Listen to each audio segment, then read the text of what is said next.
What life is. Proceeds from thought. A is a thought form of God. In the first place, what do we mean by life? We mean that which we see, feel, hear, touch, or taste, and the reason for it. We must have come into contact with all we know of life. We have already found what life is, or we could not have had any of these experiences. In the beginning was God, or life. Out of this life which is, everything which is made. So life must flow through all things. There is no such thing as dead matter. Moreover, life is one, and it cannot be changed except into itself. All forms are forms of this unity and must come and go through some inner activity. This inner activity of life or nature must be some form of self-consciousness or self-knowing. In our human understanding we would call this inner knowing or consciousness, thought. The spirit or life, or God, must make things out of himself through self-recognition or self-knowing, or as we would call it, thinking.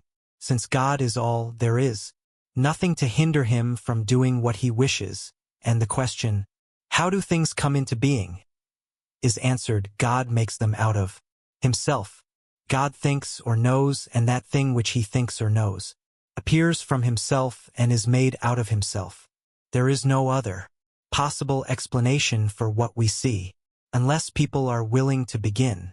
Here, they will never understand how it is that things are not material but spiritual. Man's place in creation. Man has the same life as God. A is of the same nature. B is a center of God. B. Man is individual. God is universal. A has same power in the individual world as God has in the universal. B. Inner life is one with the Father. C. Uses the same creative processes. C. Man makes his own world. D. Man is a free agent and must perceive his unity with God and realize his own power. But where does man come in? He is. Therefore it follows that he, too, is made out of God. Since God or spirit is all being made out of God, he must partake of his nature, for we are made in his image. Man is a center of God in God. Whatever God is in the universal, man must be in the individual world. The difference between God and man is one of degree and not of quality. Man is not self-made. He is made out of God. The question might arise, why did God do this? No living person can answer this question. This is something that is known only of the Father. We might suppose that God made man to live with him and to enjoy with him, to be one with the Father. It is true, indeed, that those who have felt this most deeply have had a corresponding spiritual power that leads us to suppose that God really did make man as a companion. Man is the individual and God is the universal. As the Father hath life within himself, so hath he given it to the Son to have life within himself. Man's mind is made out of God's mind, and all that man is or ever will be, all that he has or ever will have, must partake of the divine nature. Man did not make it so, but it is so, and he must accept the fact and see what he can do with it. If he has the same power in his individual life that God has in the universal, then this discovery will mean freedom from all bondage when he learns how to use his power. As God governs his universal world, so will man govern his individual world, always subject to the greater law and life. This could not be otherwise if we realize what follows from it, for so realizing we find ourselves living in a very different world from the one in which we thought we were living. God governs not through physical law as result, but first by inner knowing, then the physical follows. In the same way, man governs his world by the process, which we will call, for want of a better name, the power of his thought. Man's inner life is one with the Father. There can be no separation, for the self-evident reason that there is nothing to separate him from God, because there is nothing but life. The separation of two things implies putting a different element between them.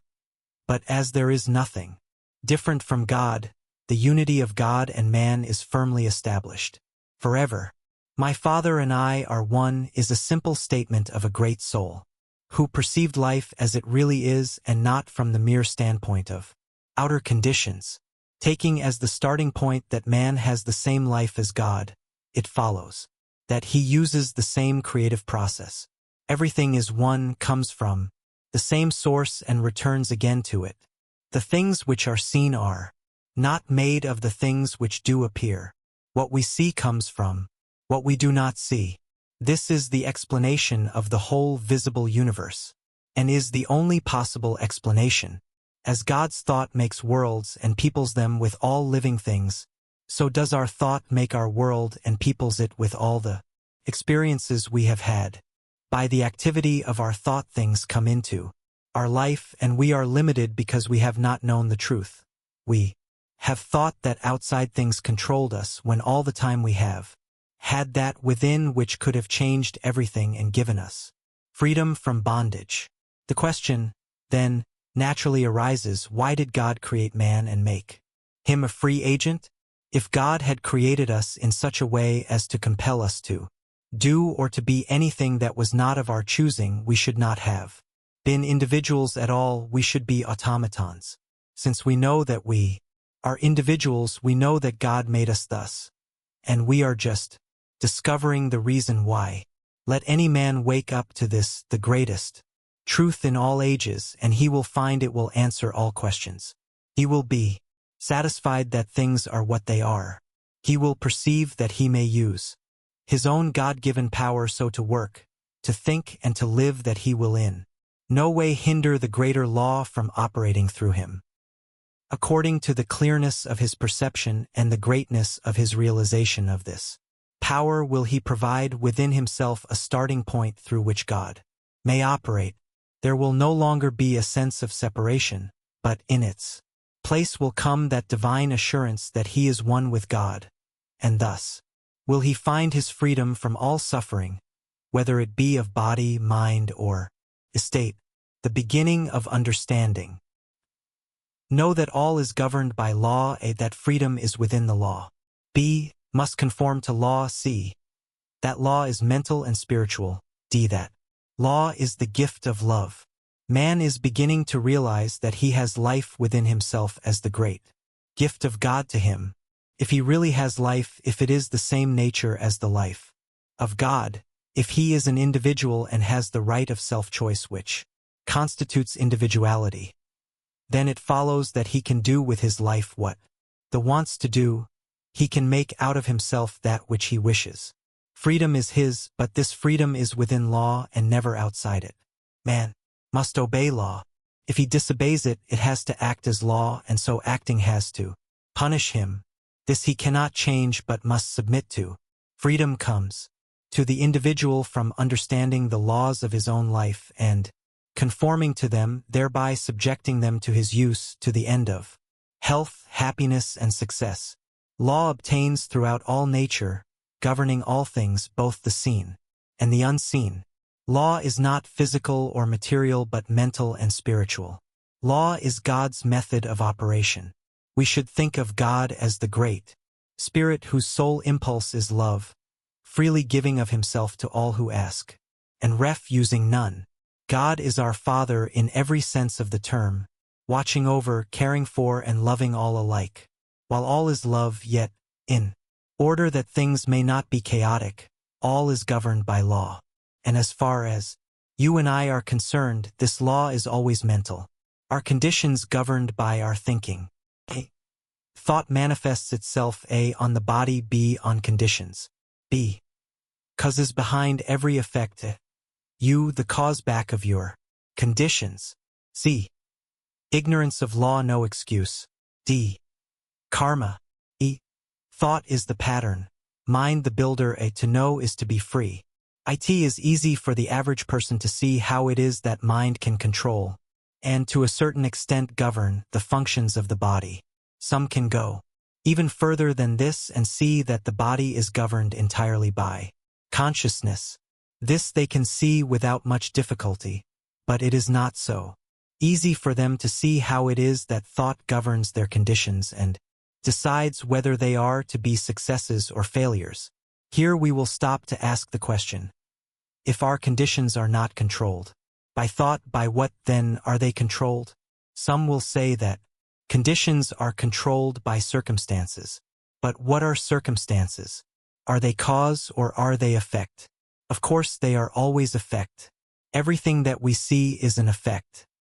An effect is something that follows a cause, and we are dealing with causation only. Effects do not make themselves, but they are held in place by mind or causation. If this does not answer your thought, begin over again and realize that behind everything that is seen is the silent cause. In your life you are that cause.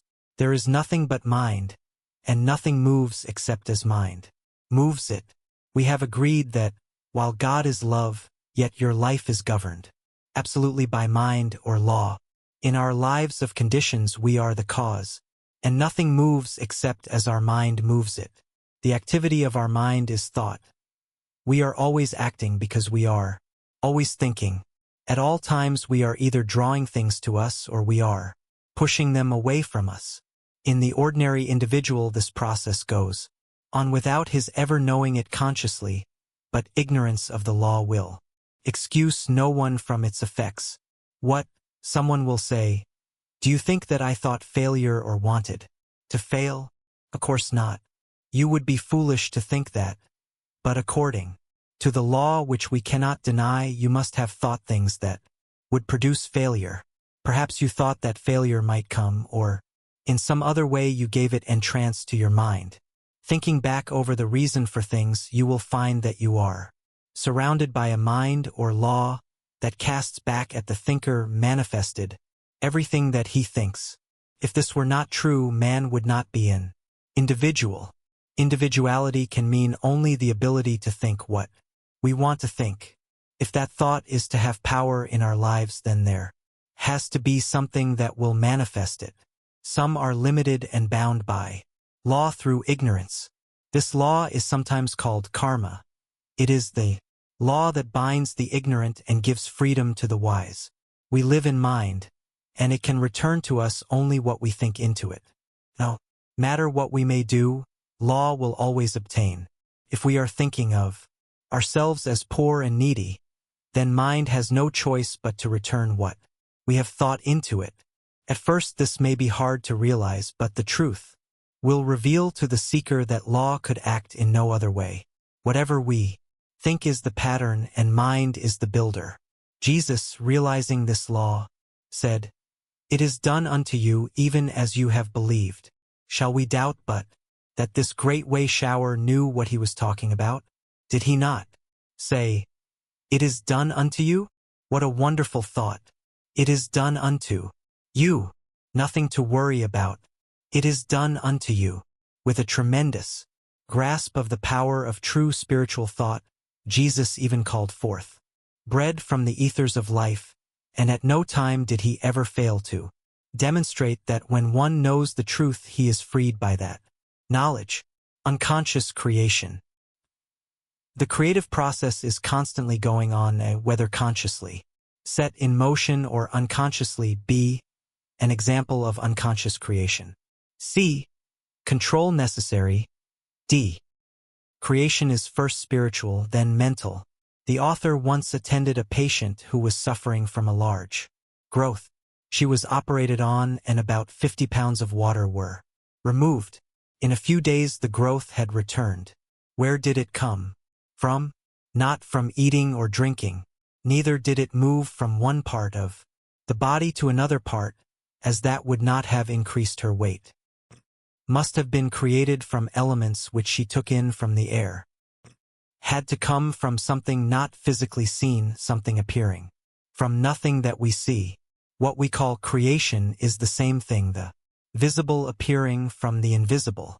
Was not this phenomenon a creation? Cases as remarkable as this are occurring every day. We should not deny this fact but try to explain it. In the case of this woman there must have been an activity of thought molded forth into form, else how could this growth have appeared? There is nothing manifest but that there is a cause for the manifestation. Investigation proves that behind every condition, whether of body or environment, there has been some thought, conscious or unconscious, which produced that condition. In the case of this woman, the thought was not conscious. But creation is going on all the time. We should realize this and learn how to control it so that there may be created for us the things that we desire and not those that we do not want.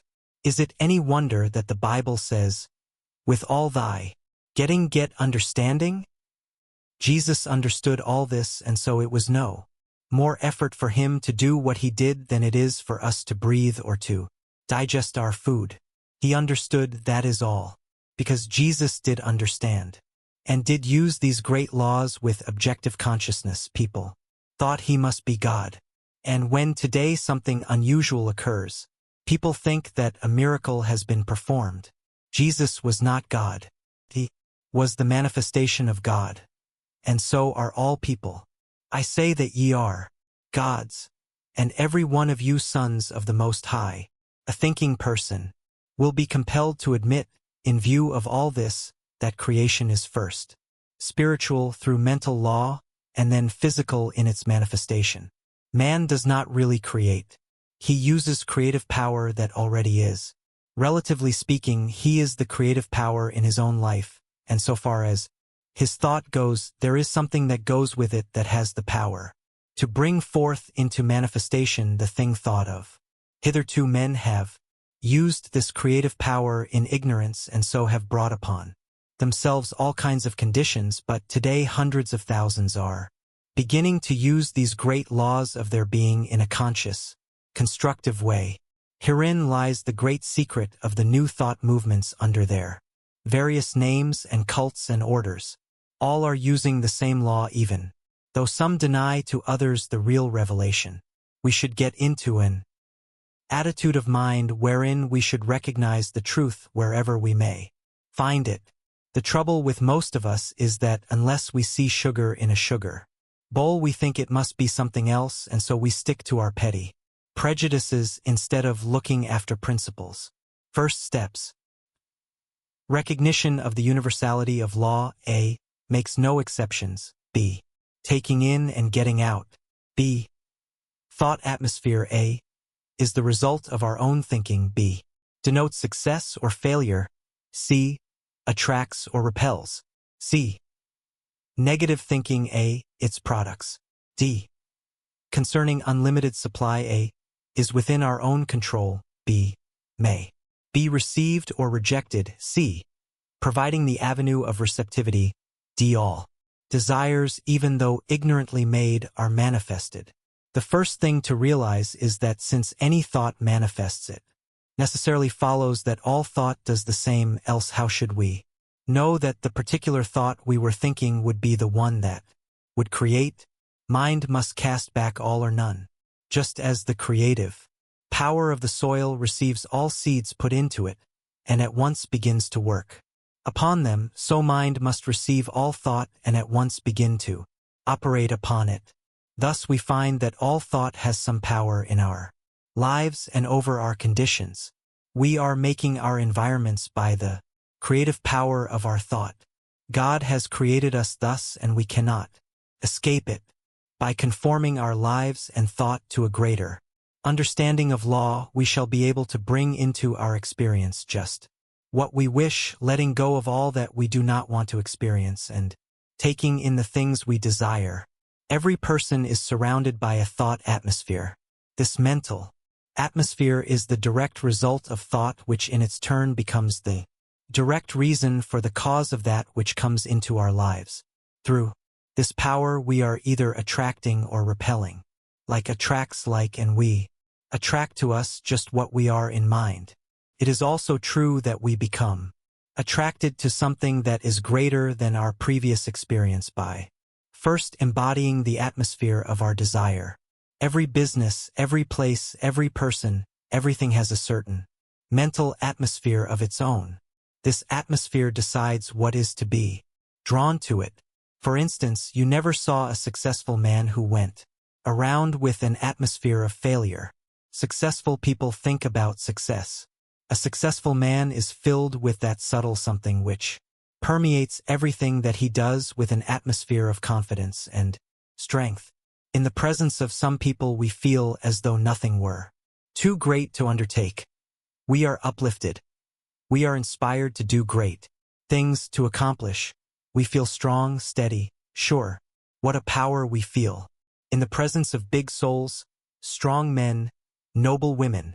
Did you ever stop to inquire why it is that such persons have this kind of an effect over you while others seem to depress, to drag you down, and in their presence you feel as though life were a load to carry? One type is positive, the other negative. In every physical respect they are just alike. But one has a mental and spiritual power which the other does not have, and without that power the individual can hope to do but little. Which of these two do we like the better? With which do we want to associate? Certainly not with the one that depresses us. We have enough of that already. But what about the man who inspires us with our own worth? He is the man we will turn to every time, before ever we reach him in our haste to be near, even to hear his voice. Do we not feel strength coming to meet us? Do you think that this man who has such a wonderful power of attraction will ever want for friends? Will he ever have to look up a position? Already so many positions are open to him that he is weighing in his mind which one to take. He does not have to become a success, he already is a success. Thoughts of failure, limitation, or poverty are negative and must be counted out of our lives for all time. Somebody will say, but what of the poor? What are you going to do with them? Are they to be left without help? No, 1,000 times no. The same power is in them that is in all men. They will always be poor until they awake and realize what life is. All the charity on earth has never done away with poverty, and never will. If it could have done so, it would have done so. It could not, therefore it has not. It will do a man 1,000 times more good to show him how to succeed than it will to tell him he needs charity. We need not listen to all the calamity howlers. Let them howl if it does them any good. God has given us a power and we must use it. We can do more toward saving the world by proving this law than all that charity has ever given it. Right here in the manifold world today there is more money and provision than the world can use. Not even a fraction of the wealth of the world is used. Inventors and discoverers are adding to this wealth every day. They are the real people. But in the midst of plenty, surrounded by all the gifts of heaven, man sits and begs for his daily bread. He should be taught to realize that he has brought these conditions upon himself. That instead of blaming God, man, or the devil for the circumstances by which he is surrounded, he should learn to seek the truth, to let the dead bury their dead. We should tell every man who will believe what his real nature is. Show him how to overcome all limitations. Give him courage. Show him the way. If he will not believe, if he will not walk in the way, it is not our fault, and having done all we can, we must go our way. We may sympathize with people, but never with trouble, limitation, or misery. If people still insist upon hugging their troubles to themselves, all the charity in the world will not help them. Remember that God is that silent power behind all things, always ready to spring into expression when we have provided the proper channels, which are receptive and positive faith in the evidence of things not seen with the physical eye but eternal in the heavens. All is mind, and we must provide a receptive avenue for it as it passes out through us into the outer expression of our affairs. If we allow the world's opinion to control our thinking, then that will be our demonstration. If, on the other hand, we rise superior to the world, we shall do a new thing. Remember that all people are making demonstrations, only most of them are making the ones they do not desire, but the only ones they can make with their present powers of perception. How to attain strength. Right attitude of mind. B. Know that you are strong. C. Know the power with which you are dealing. D. Think only what you wish to experience. E. Reject the idea of limitation. F. Forgive past mistakes. G. Know that you control your own life. Let us see that we use the right attitude of mind in all that we do, filling ourselves with such courage and power of strength that all thought of weakness flees before us. If any thought of weakness should come, ask this question: is life weak? If life is not weak and if God is not discouraged, then you are not, never were, and never will be. I should like to see the sickly, discouraged thought that could withstand this attitude of mind. No, life is strong, and you are strong with the strength of the infinite. Forget all else as you revel in this strength. You are strong and can say I am. You have been laboring under an illusion. Now you are disillusioned. Now you know, and knowing is using the law in a constructive way. I and my Father are one. This is strength for the weak and life for all who believe. We can so fill ourselves with the drawing power of attraction that it will become irresistible. Nothing can hinder things from coming to the man who knows that he is dealing with the same power that creates all from itself, moves all within itself, and yet holds all things in their places. I am one with the infinite mind. Let this ring through you many times each day until you rise to that height, that looking sees. In order to be sure that we are creating the right kind of a mental atmosphere and so attracting what we want, we must at first watch our thinking, lest we create that which we should not like to see manifest. In other words, we must think only what we wish to experience. All is mind, and mind casts back at the thinker that only which he thinks. Nothing ever happens by chance. Law governs all life, and all people come under that law. But that law, so far as we are concerned, we ourselves set in motion, and we do this through the power of our thought. Each person is living in a world of his own making, and he should speak only such words and think only such thoughts as he wishes to see manifested in his life.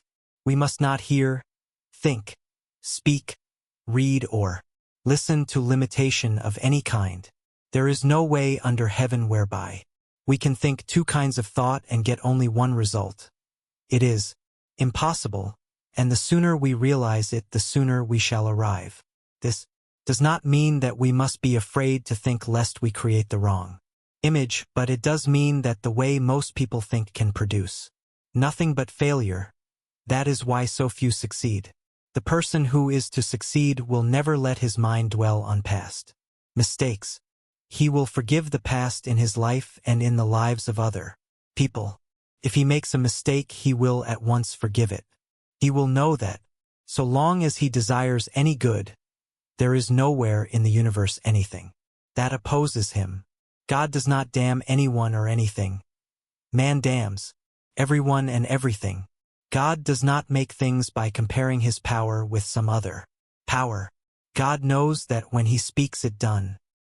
And if we partake of the divine nature, we must know the same thing in our lives that God knows. In his, I am the master of my fate. I am the captain of my soul. What we will attract. Thought is power and form, manifests in its own likeness. B. Leave it free to act. C. Blot out false beliefs. B. We attract only what we think. We will always attract to us in our lives and conditions according to our thought. Things are but outer manifestations of inner mental concepts. Thought is not only power, it is also the form of all things. The conditions that we attract will correspond exactly to our mental pictures. It is quite necessary, then, that the successful businessman should keep his mind on thoughts of happiness which produce cheerfulness instead of depression.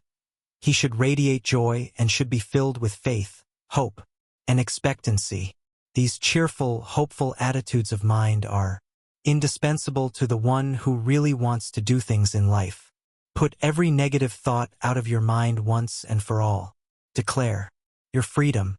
Know that no matter what others may say, think, or do, you are a success now, and nothing can hinder you from accomplishing your good. All the power of the universe is with you. Feel it, know it, and then act as though it were true. This mental attitude alone will draw people and things to you. Begin to blot out, one by one, all false beliefs, all idea that man is limited, or poor, or miserable. Use that wonderful power of will that God has given to you. Refuse to think of failure or to doubt your own power. See only what you wish to experience, and look at nothing else. No matter how many times the old thought returns, destroy it by knowing that it has no power over you. Look it squarely in the face and tell it to go. It does not belong to you, and you must know and stick to it that you are now free. Rise up in all the faith of one who knows what he is dealing with, and declare that you are one with infinite mind. Know that you cannot get away from this one mind, that wherever you may go, there right beside you, waiting to be used, is all the power there is in the whole universe. When you realize this, you will know that in union with this, the only power, you are more than all else, you are more than anything that can ever happen to you. More about the power of attraction. Use of creative power. B. Consistent and persistent attitude of mind. C. Embody consciously. D. One-pointedness. E. Calmness and assurance. Always remember that spirit makes things out of itself. It manifests in the visible world by becoming the thing that it wills to become. In the world of the individual, the same process takes place. It is given to man to use creative power, but with the using of this power comes the necessity of using it as it is made to be used. If God makes things out of his thought before they come into manifestation, then we must use the same method. You can attract only that which you first mentally become and feel yourself to be in reality without any doubting. A steady stream of consciousness going out into creative mind will attract a steady manifestation of conditions. A fluctuating stream of consciousness will attract the corresponding manifestation or condition in your life. We must be consistent in our attitude of mind, never wavering. Lames says, "Ask in faith, nothing doubting, for he that doubteth is like a surge of the sea driven by the wind and tossed. For let not that man think that he shall receive anything of the Lord." We are all immersed in an aura of our own thinking. This aura is the direct result of all that we have ever said, thought, or done. It decides what is to take place in our life. It attracts what is like itself and repels what is unlike itself. We are drawn towards those things that we mentally embody. Most of the inner processes of thought have been unconscious. But when we understand the law, all that we have to do is to embody consciously what we wish and think of that only, and then we shall be drawn silently toward it. We have this law in our hands to do with as we will. We can draw what we want only as we let go of the old order and take up the new, and this we must do to the exclusion of all else. This is no weak man's job, but an undertaking for a strong, self-reliant soul, and the end is worth the effort. The person who can hold his thought one-pointed is the one who will obtain the best results. But this does not imply the necessity of strain or anything of a strenuous nature. On the contrary, strain is just what we must avoid.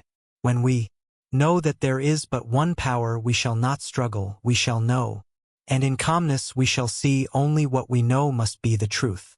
This means a persistent, firm determination to think what we want to think, regardless of all outer evidence to the contrary. We look not to the seen, but to the unseen. The king of Israel understood this when, looking upon the advancing host of the enemy, he said, "We have no might against this great company, but our eyes are upon the one power." How to attract friends. Loving a precedent to being loved. B. Love everyone. C. Love is the impulse for creation. D. Love waves sent out universally, react individually. E. No one is queer. F. Love is a business principle. G. Unity of love. H. Realization of love. The man who has learned to love all people, no matter who they may be, will find plenty of people who will return that love to him. This is not mere sentiment, and it is more than a religious attitude of mind. It is a deep scientific fact and one to which we should pay attention. The reason is this: as all is mind, and as we attract to us what we first become, until we learn to love, we are not sending out love vibrations. And not until we send out love vibrations can we receive love in return. One of the first things to do is to learn to love everybody. If you have not done this, begin to do so at once. There is always more good than bad in people, and seeing the good tends to bring it forth. Love is the greatest healing and drawing power on earth. It is the very reason for our being, and that explains why it is that people should have something or somebody to love. The life that has not loved has not lived. It is still dead. Love is the soul impulse for creation, and the man who does not have it as the greatest incentive in his life has never developed the real creative instinct. No one can swing out into the universal without love, for the whole universe is based upon it. When we find that we are without friends, the thing to do is at once to send our thought out to the whole world. Send it full of love and affection. Know that this thought will meet the desires of some other person who is wanting the same thing, and in some way the two will be drawn together. Get over thinking that people are queer. That kind of thought will only produce misunderstanding and cause us to lose the friends that we now have. Think of the whole world as your friend. But you must also be the friend of the whole world. In this way and with this simple practice you will draw to you so many friends that the time will be too short to enjoy them all. Refuse to see the negative side of anyone. Refuse to let yourself misunderstand or be misunderstood. No, not be morbid. Know that everyone wants you to have the best. Affirm this wherever you go, and then you will find things just as you wish them to be. The atmosphere created by a real lover of the race is so powerful that, although his other shortcomings may be many, still the world will love him in return. To him who loveth much, much will be forgiven. People are dying for real human interest, for someone to tell them that they are all right. Which person do we like the better? The one who is always full of trouble and fault-finding, or the one who looks at the world as his friend and loves it? The question does not need to be asked. We know that we want the company of the person who loves and loving forgets all else. The only reason we think other people are queer is because they do not happen to think as we do. We must get over this little petty attitude and see things in the large. The person who sees what he wants to see, regardless of what appears, will someday experience in the outer what he has so faithfully seen within. From selfish motives alone, if from no loftier reason, we cannot afford to find fault or to hate or even to hold in mind anything against any living soul. The God who is love cannot hear the prayer of the man who is not love. Love and cooperation will yet be found to be the greatest business principle on earth. God is love. We will make our unity with all people, with all life. We will affirm that God in us is unified with God in all. This one is now drawing into our life all love and fellowship. I am one with all people, with all things, with all life. As I listen in the silence, the voice of all humanity speaks to me and answers the love that I hold out to it. This great love that I now feel for the world is the love of God, and it is felt by all and returned from all. Nothing comes in between because there is nothing but love to come in between. I understand all people, and that understanding is reflected back to me from all people. I help, therefore I am helped. I uplift, therefore I am uplifted. Nothing can mar this perfect picture of myself and my relations with the world. It is the truth, the whole truth, and nothing but the truth. I am now surrounded by all love, all friendship, all companionship, all health, all happiness, all success. I am one with life. I wait in the silence while the Great Spirit bears this message to the whole world. The control of thought. All good is ours to use, not to hold a limit, the desire to the end. B. Inexhaustible supply, a cast anxiety aside. C.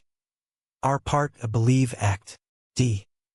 The act of receiving A with thanksgiving and gratitude that it is already done. E. The results A our needs supplied friends' happiness. The man who can control his thought can have and do what he wishes. To have and to do. Everything is his for the asking. He must remember that whatever he gets is his to use but not his to hold.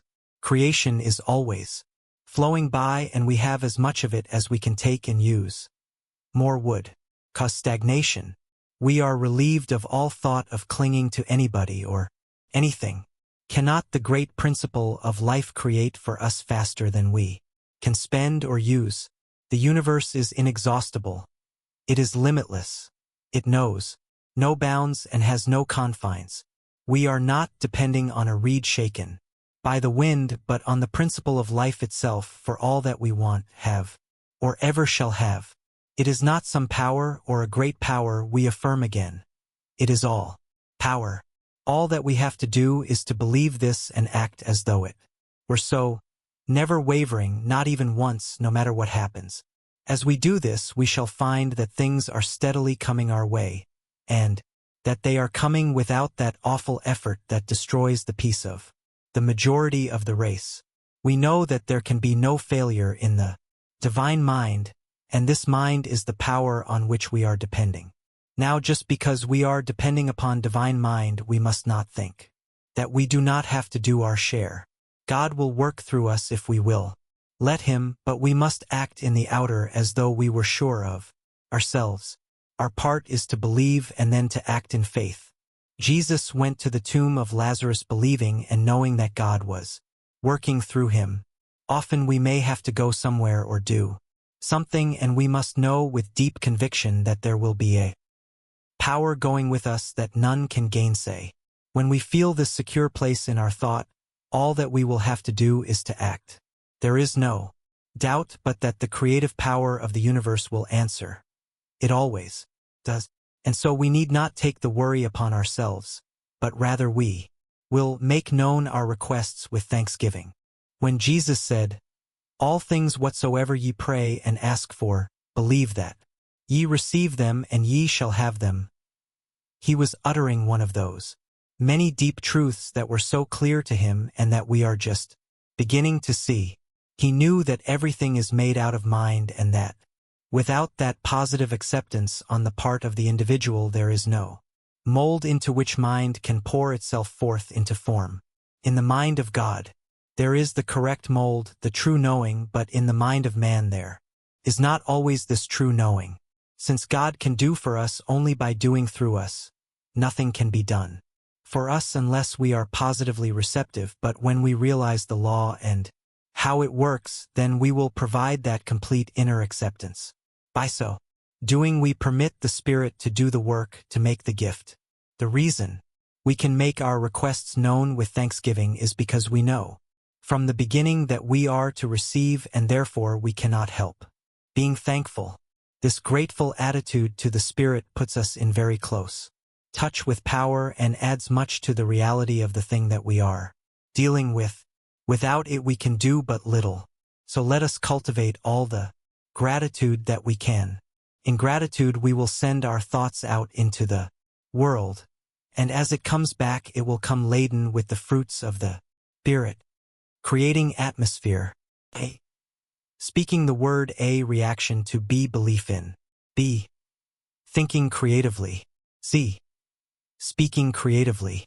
D. Acting in accordance with the thought and the spoken word. E. Visualization. F. Receptivity. To the student who has realized that all is mind and that everything is governed by law, there comes another thought. It is that he can create or have created for him from his own thinking. He can create such a strong mental atmosphere of success that its power of attraction will be irresistible. He can send his thought throughout the world and have it bring back to him whatever he wants. He can so fill his place of business with the power of success that it will draw from far and near. Thought will always bring back to us what we send out. First, we must clear our thought of all unbelief.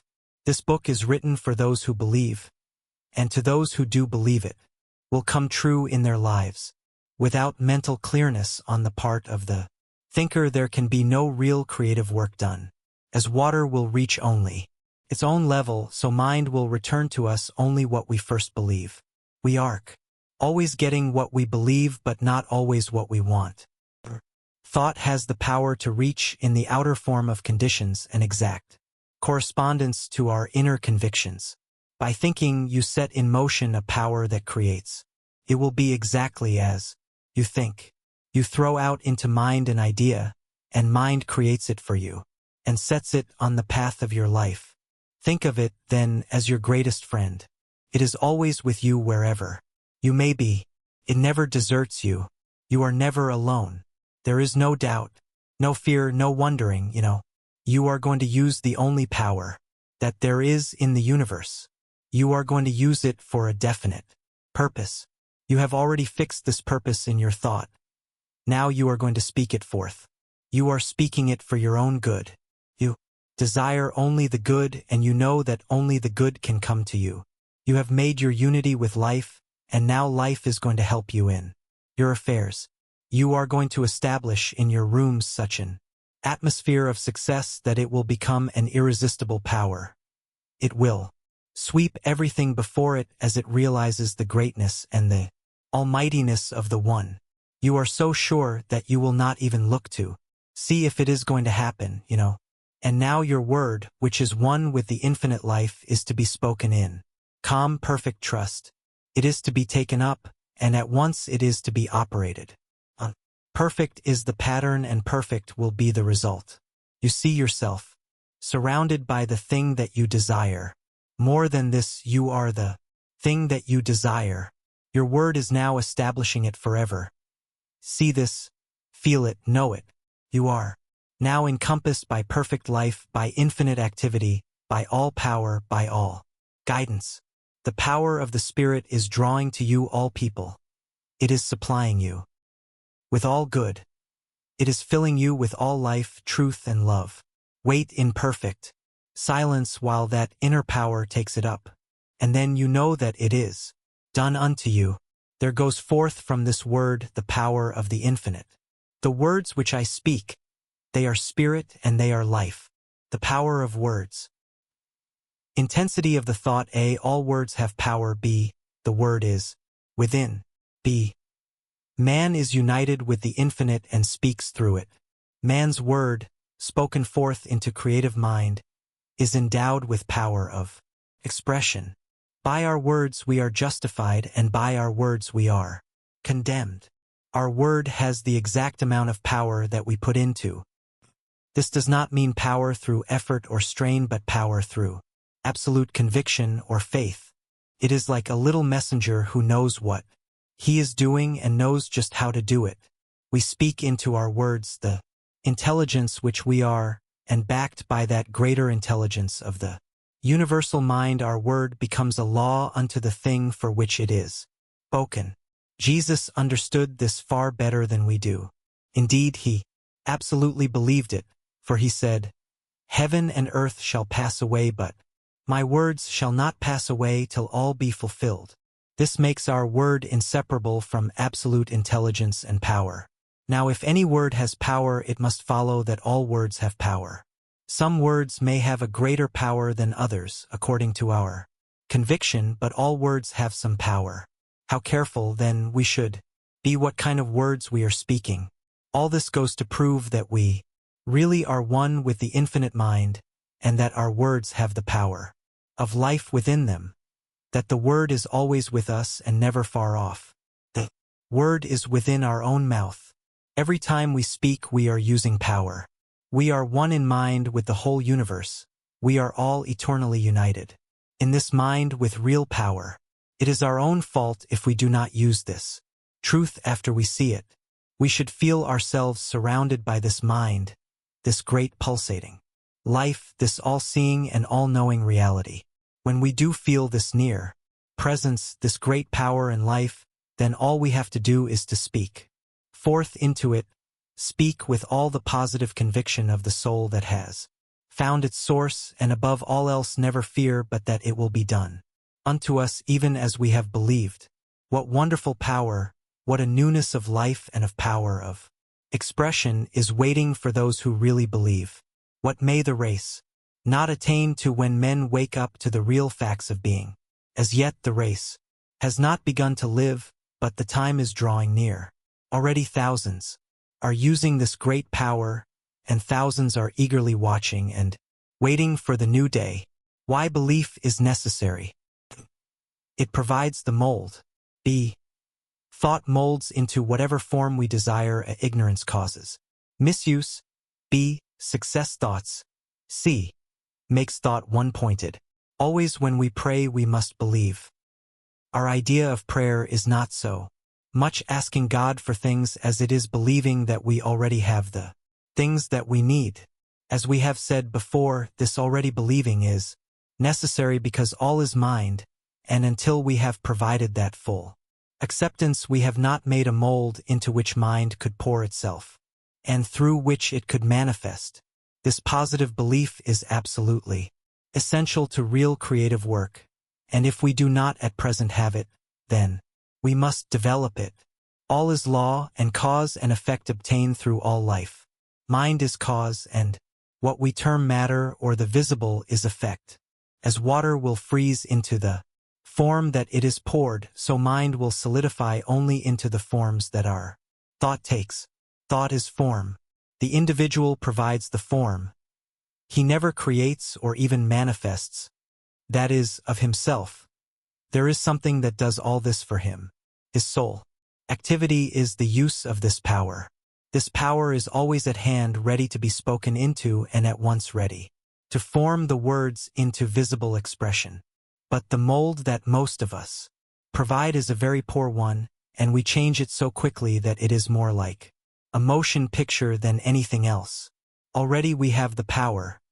It is the gift of the Most High in its finite expression. But our ignorance of its use has caused us to create the wrong form, which in its turn has caused mind to produce the form which we have thought into it. From this law of cause and effect we may never hope to escape, and while we may think of it as a hard thing at first, yet when we understand we shall see it as absolute justice without which there could be no real self-acting individual life at all. Because of our divine individuality, even God may have to wait our recognition of Him and His laws. People in business will do well to remember this and so to form their thought that they will be willing to receive what they send out. No thought of discouragement or disorder should ever be created, but only positive assurance, strong thoughts of success, of divine activity, the feeling that with God all things are possible, the belief that we are one with that great mind. These are the thoughts that make for success. The realization that we are dealing with one and not with two powers enables us to think with clearness. We are not troubled about competition or opposition or failure because there is nothing but life, and this life is continually giving to us all that we could ask for, wish, or think into it. We can now see how essential it is that thought should be held one-pointed, that we should think always and only upon what we want, never letting our mind dwell on anything else. In this way the Spirit works through us, where so many fail. Neglect the attitude of having already received. B. Neglect to provide thought mold. C. Sense of fear and separation. D. Capacity to know undeveloped. The ordinary individual, sitting down to give a treatment to his business, unconsciously does just the thing that he should have avoided, and then he wonders why he did not get the desired results. Most people simply sit and wish for or long for something. They may even have a great desire or hope. They may even go so far as to believe that their desire is going to happen. All this is good as far as it goes, but it does not go far enough. What we must do is to provide that already having received attitude. This may seem hard at first, but we can easily see that it is necessary. And as it is the only way that mind works, this is what we must do. Power is, and mind is, and life is, but they have to flow through us in order to express in our lives. We are dealing with law, and nature must be obeyed before it will work for us. Just realize that this law is as natural, a law as any other of God's laws, and use it with the same intelligence. That you would use the law of electricity, then you will get the desired results. We provide the thought form around which the divine energies play and to which they attract the conditions necessary for the fulfillment of the though. When we give a treatment, this is all that we have to do, but before we can do even this, we have to clear our minds of all fear, of every sense of separation from the divine mind. Law is, but we must enforce it or use it in our own lives. Nothing can happen to us that is not first and accepted. Belief in our own consciousness. We may not always be aware of what is going on within, but practice will enable us to control our thought more and more, so that we shall be able to think what we want to think, regardless of what may seem to be the case. Each person has within himself the capacity of knowing and making use of the law, but it must be consciously developed. This is done by practice, and by willingness to learn and to utilize whatever we know so far as we have gone. The individual who has the most power is the one who has the greatest realization of the divine presence, and to whom this means the most as an active principle of his life. We all need more backbone and less wishbone. There is something which waits only our recognition to spring into being, bringing with it all the power in the universe. Using the imagination. Imagination a pattern, whatever pattern is provided will come out into expression. B. Know that that which has been imagined is a present reality. Just imagine yourself surrounded by mind so plastic, so receptive, that it receives the slightest impression of your thought. Whatever you think, takes up and executes for you. Every thought is received and acted upon. Not some but all thoughts. Whatever the pattern we provide, that will be our demonstration. If we cannot get over thinking that we are poor, then we will still remain poor. As soon as we become rich in our thought, then we will be rich in our expression. These are not mere words, but the deepest truth that has ever come to the human race. Hundreds of thousands of the most intelligent thinkers and the most spiritual people of our day are proving this truth. We are not dealing with illusions but with realities. Pay no more attention to the one who ridicules these ideas than you would to the blowing of the wind. In the center of your own soul, choose what you want to become, to accomplish. Keep it to yourself. Every clay in the silence of absolute conviction, know that it is now done. It is just as much done as far as you are concerned as it will be when you experience it in the outer. Imagine yourself to be what you want to be. See only that which you desire, refuse even to think of the other. Stick to it, never doubt. Say many times a day, I am that thing. Realize what this means. It means that the great, universal power of mind is that, and it cannot fail. Man's right of choice. Man is an individual, as such must choose whatever he wills to be externalized. B. Choosing that which expresses a greater life.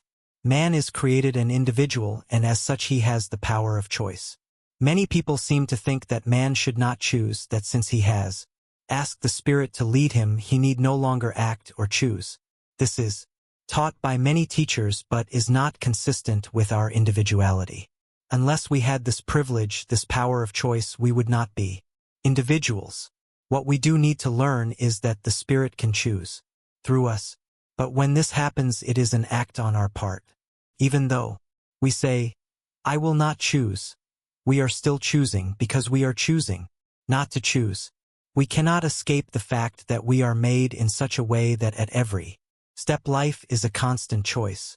What we do need to do is to select what we feel to be right and know that the universe will never deny us anything.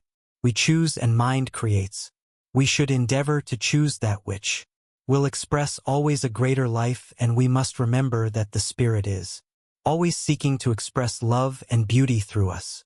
If we are attuned to these and are working in harmony with the great creative power, we need have no doubt about its willingness to work for us.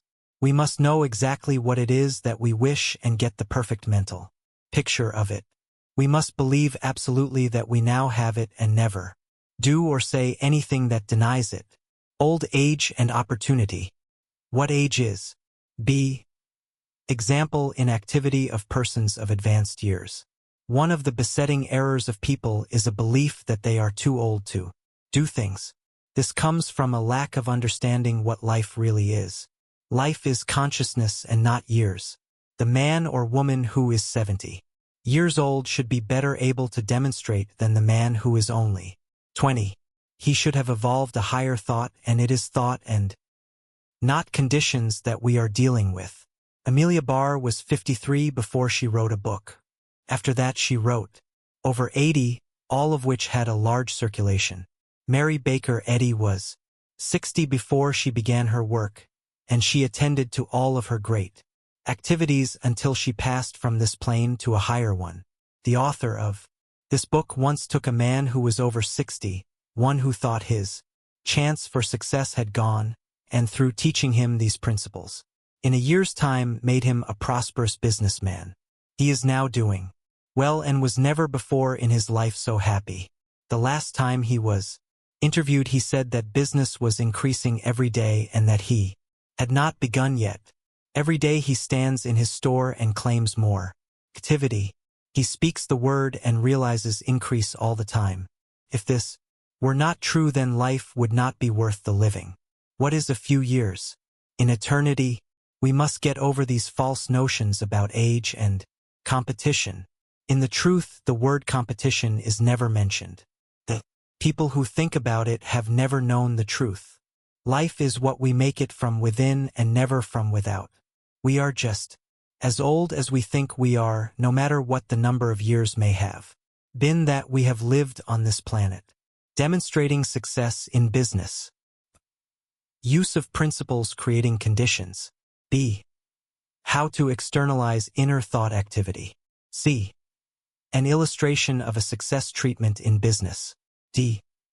Man is the creator of power in his own life. All demonstrations take place within ourselves. Creation is eternally flowing through all things. The law is always working from that inner pattern. We do not struggle with conditions, we use principles which create conditions. What we can mentally encompass we can accomplish, no matter how hard it may seem from the outside. All external things are but the outer rim of inner thought activity. You can easily prove this for yourself. If you are in business, say running an ice cream stand or counter, and are not doing good business, look carefully into your own thought and see what you will find. You will find that it is an established belief there that business is not good. You are not feeling a sense of activity. You will not find within your thought any feeling of success. You are not expecting many customers.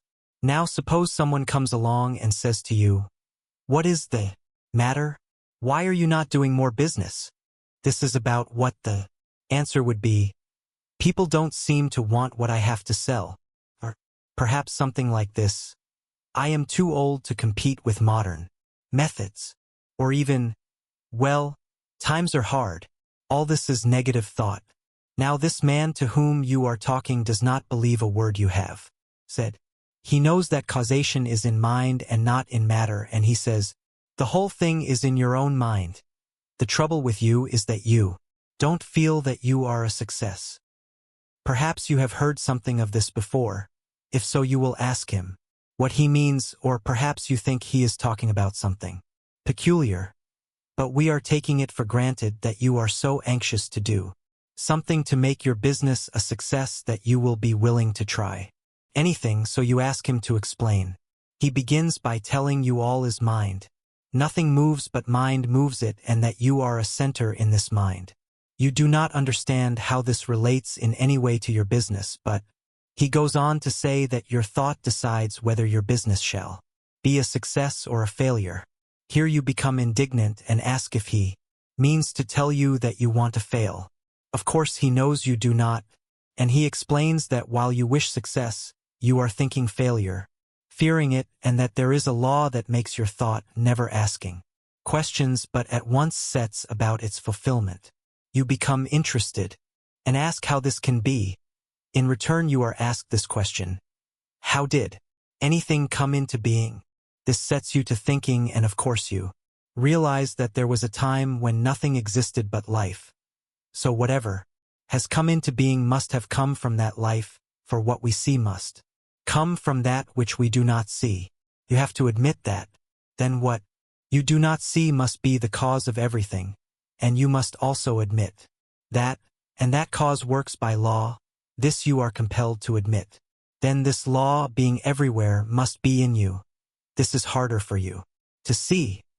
But after much thought you begin to realize that it is so.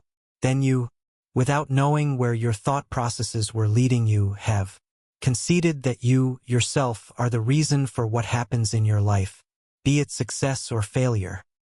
God couldn't make you any other way and at the same time make you a self-choosing individual. This is plain. Now what are you going to do about it? This is what you must do. For every time that you have thought failure, you are going to replace it with strong, radiant thoughts of success. You are going to speak activity into your business. You are going daily to see nothing but activity and to know that it is law, that you are using universal law, and as such your thought is as sure as the thought of God. Daily you are going to give to the great creative mind exactly what you want to happen. You will see only what you desire, and in the silence of your soul you will speak, and it will be done unto you. You will come to believe that a great divine love flows through you and your affairs. You will be grateful for this love. It fills your life. It satisfies your soul. You are a different man. You are so filled with activity and courage that when you meet people they will wonder at your energy. They will begin to wish simply to come in contact with you. They will feel uplifted. In the course of a few months you will be a success. People will come to you and say, "How do you do it?" The answer will be the same that was given to you a few months ago. Let the man who is speaking to the public do the same thing. Let him daily see throngs of people coming to hear him. Let him see nothing else. He will experience what he feels and sees. Always remember this. Life is from within outward, and never from without inward. You are the center of power in your own life. Be sure and not take on false suggestion. The world is full of calamity. Howlers. Turn from them, everyone, no matter how great you think they may be. You haven't the time to waste over anything that is negative. You are a success, and you are giving to the law every day just what you want done. And the law is always working for you. All fear has gone, and you know that there is but one power in all the universe. Happy is the man who knows this, the greatest of all truths. The whole thing resolves itself into our mental ability to control our thought. The man who can do this can have what he wants, can do what he wishes, and becomes what he wills. Life, God, the universe is his. Money, a spiritual idea. Everything that is an expression of life. A money is an effect. H. Feel the presence of supply. D. The $1,000,000 consciousness. Many people seem to think that money must be evil, although I have never as yet seen any who did not want a lot of this evil in their lives. If all is an expression of life, then money is an expression of life, and as such must be good. Without a certain amount of it in this life we would have a hard time. But how to get it? That is the race problem. How shall we acquire wealth? Money didn't make itself, and not being self-creative. It must be an effect. Behind it must be the cause that projects it. That cause is never seen. No cause is ever seen. Consciousness is cause, and people who have a money consciousness have the outward expression of. People who have it as a sure reality in their mind have it as an expression in their pocket. People who don't have this mental likeness don't have money in their pockets. What we need to do is to acquire a money consciousness. This may seem very material, but the true idea of money is not material, it is spiritual. We need to make our unity with it. We can never do this while we hold it away from us by thinking that we have in it. Let us change the method. and begin to make our unity with supply by daily declaring that all the power in the universe is daily bringing to us all that we can use. Feel the presence of supply. Know that it is yours now. Make yourself feel that you now have, and to you shall be given. Work with yourself until there is nothing in you that doubts. Money cannot be kept away from the man who understands that all is mind, and that divine law governs his life. Daily give thanks for perfect supply. Feel it to be yours that you have entered into the full possession of it now. Refuse to talk poverty or limitation. Stick to it that you are rich. Get the $1 million consciousness. There is no other way, and this will react into everything that you do. See, money coming to you from every source and from every direction. Know that everything is working for your good. Realize in your life the presence of an omnipotent power. Speak forth into it and feel that it responds to your approach. Whenever you see anything or anybody whom you think has more than, you at once affirm that you have the same thing. This doesn't mean that you have what is his, but that you have as much. It means that all you need is yours. Whenever you think about anything big, at once say, that means me. In this way you learn to unify yourself in the law with large concepts, and according to the way that law works, it will tend to produce that thing for you. Never let yourself doubt for even a minute. Always be positive about yourself. Keep watch over the inner workings of your thought, and the law will do the rest. Action. Action without struggle, letting law work through us. B. The atmosphere of activity. A. Necessity of objective movement. B. Mental alertness. C. Great things come from great thoughts. D. We must act on ourselves as mind acts on itself. The universe is teeming with activity. There is motion everywhere. Nothing ever stands still. All activity comes from mind. If we want to be in line with things, we must move. This doesn't mean that we must strain or struggle, but we must be willing to do our part by letting the law work through us. God can do for us only as we will allow him to do through us. Intelligence gives us ideas, and in our turn we work on them. But our work is no longer done in any sense of doubt or fear, for we know that we are dealing with something that never makes a mistake. We proceed with a calm confidence born of the inner trust in a power that is infinite. Behind all of our movements, then, is a great purpose to let the law work through us. The law of activity must be complied with. We must be willing to take the way of outer activity. Jesus went to the tomb of Lazarus. We may have to go, but there will accompany us something that never fails. This law of activity we must use in our business. So many business places that we go into have such an atmosphere of inactivity, produce such a drowsy feeling that we at once lose all interest in what is going on. We don't feel like buying. We leave that place without any apparent reason and go into another. Here we feel that all is life, all is motion, all is activity. We feel confident that this is the place we are looking for. We will buy here. We find just what we want. We are satisfied with our purchase and go away cheerful. Now, to create this activity, something more than thought is essential.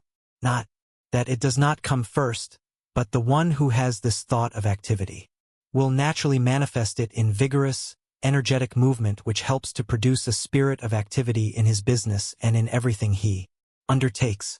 Wherever you see a man who does not move, then you will find one whose thought is inactive. The two always go together. A man in a store or place of business should always be moving his goods. He should always be doing something. People will see this and getting the thought of activity behind it will want to trade there. We are not attracted to a store that always has the same things on the same shelf. The world likes action, change. Action is life.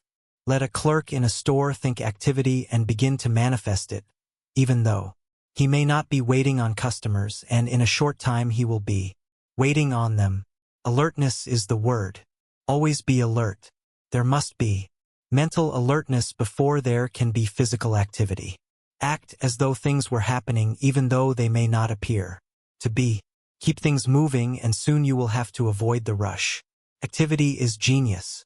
Half the stores that you go in to make you sleepy before you get out and you feel as though you can't get out fast enough. The other half are alive and those are the ones who are doing the business of the world. The man who is active in his thought doesn't have to sit by himself to think. He works while he thinks and so complies with the law which has to work through him. The thought of activity makes him move and the thought of confidence makes his movements sure, and the thought of supreme guidance makes his work intelligent. We must be careful and not get into ruts. Always be doing something new and different and you will find life becomes a great game in which you are taking the leading part. Life will never become tiresome to the active mind and body. It is so interesting that we wonder if we will ever get enough of it. Some people get into such lazy mental habits that a new idea cannot find entrance. Great things are done by people who think great thoughts and then go out into the world to make their dreams come true. If you can't find anything new to do, go home and change the bed around or the piano. Put the cook stove in the parlor and eat on the back step for a time. It will start something moving and changing in you that will never stop. The wide-awake person can find so many things to do that he hasn't time even to begin in this life, and he knows that eternity is necessary to carry out the ideals that he already has evolved. Everything comes from mind, but mind acts on itself and we must act on ourselves and on conditions, not as a slave but as a master. Be interested in life if you want life to be interested in you. Act in life and life will act through you. So will you also become one of the great people on earth. Ideas of the infinite. The mind of the universe is the source of A. Inventions, B. Music, C. Art, D. Poetry, B. Method of receiving inspiration, inner quiet, B. Unity with mind, C. Impression, D. Receptivity. Suppose that we wish to draw from the universal mind some definite idea, some guidance, some information, some leading. How are we going to do this? First, we must become convinced that we can do it. Where do all the inventions come from? Where does Edison get his information about electricity? Where, if not direct from the mind of the universe? Everything that has ever come into the race comes direct from mind. There is nothing else it could come from. Every invention is but a discovery of something that already is, although we may not have seen it. Where does the harmony of music come from? Where could it originate except in mind? Does not a great musician listen and hear something that we do not hear? His ear is attuned to harmony and he catches it straight from life itself and interprets it to the world. We are surrounded by the music of the spheres, but few of us ever catch the sound. We are so filled with trouble that the divine melody is never heard. If we could see, if we could hear, if we could understand, if we only realized the presence of the all, what could we not do? When a great thought springs up in the mind of an individual, when a great poem is written, when a great work of art is wrought by some receptive artist, it is simply a sign that the veil is thin between. He has caught a glimpse of reality. But for most of us, inspiration is not to be depended on, and we must take the slower but none the less sure method of receiving straight from the infinite. The method is a simple one and very effective. When you want to know a certain thing or how to begin a certain line of action, first you must be quiet within yourself. You must not be confused by any outward appearance. Never become disturbed by effects. They didn't make themselves and have no intelligence to contradict you. Be quiet until you realize the presence of absolute intelligence all around you, of the mind that knows. Now get a perfect picture of just what you desire. You cannot get a picture unless you know what it is you want.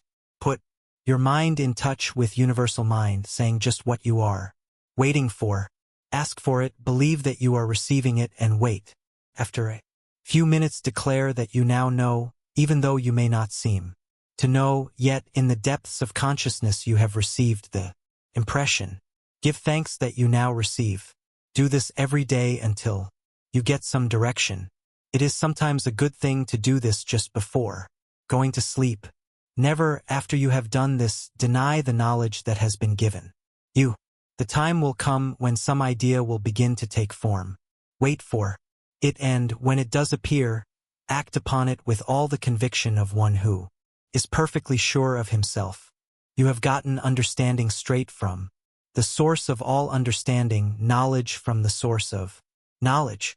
All can do this if they will be persistent. It is a sure direction and guidance and will never fail us. But we must be sure that we are not denying in other moments what we affirm in the moments of faith. In this way we will make fewer mistakes, and in time our lives will be controlled by supreme wisdom and understanding. Don't be a leaner. A. Self-recognition and self-reliance. B. Keeping our own counsel. C. Clearness of the stream of consciousness. D. Method of success. Never lean on other people. You have strength of your own that is great, enough to do all that is necessary. The Almighty has implanted genius within the soul of everyone, and what we need to do is to unearth that inner genius and cause it to shine forth. We will never do this while we look to others for guidance. To thine own self-repair wait thou within the silence dim, and thou shalt find him there. All the power and intelligence of the universe is already within, waiting to be utilized. The divine spark must be fanned into a blaze of the living fire of your own divinity. Self-reliance is the word to dwell on. Listen to your own voice. It will speak in terms that are unmistakable. Trust in your own self more than in all else. All great men have learned to do this. Every person within his own soul is in direct communication with the infinite understanding. When we depend on other people, we are simply taking their light and trying to light our path with it. When we depend on ourselves, we are depending on that inner voice that is God, speaking in and through man. Man is the inlet and the outlet to all there is in God. God has made us and brought us up to where we recognize our own individuality. From now on we will have to let him express through us. If it were different, we should not be individuals.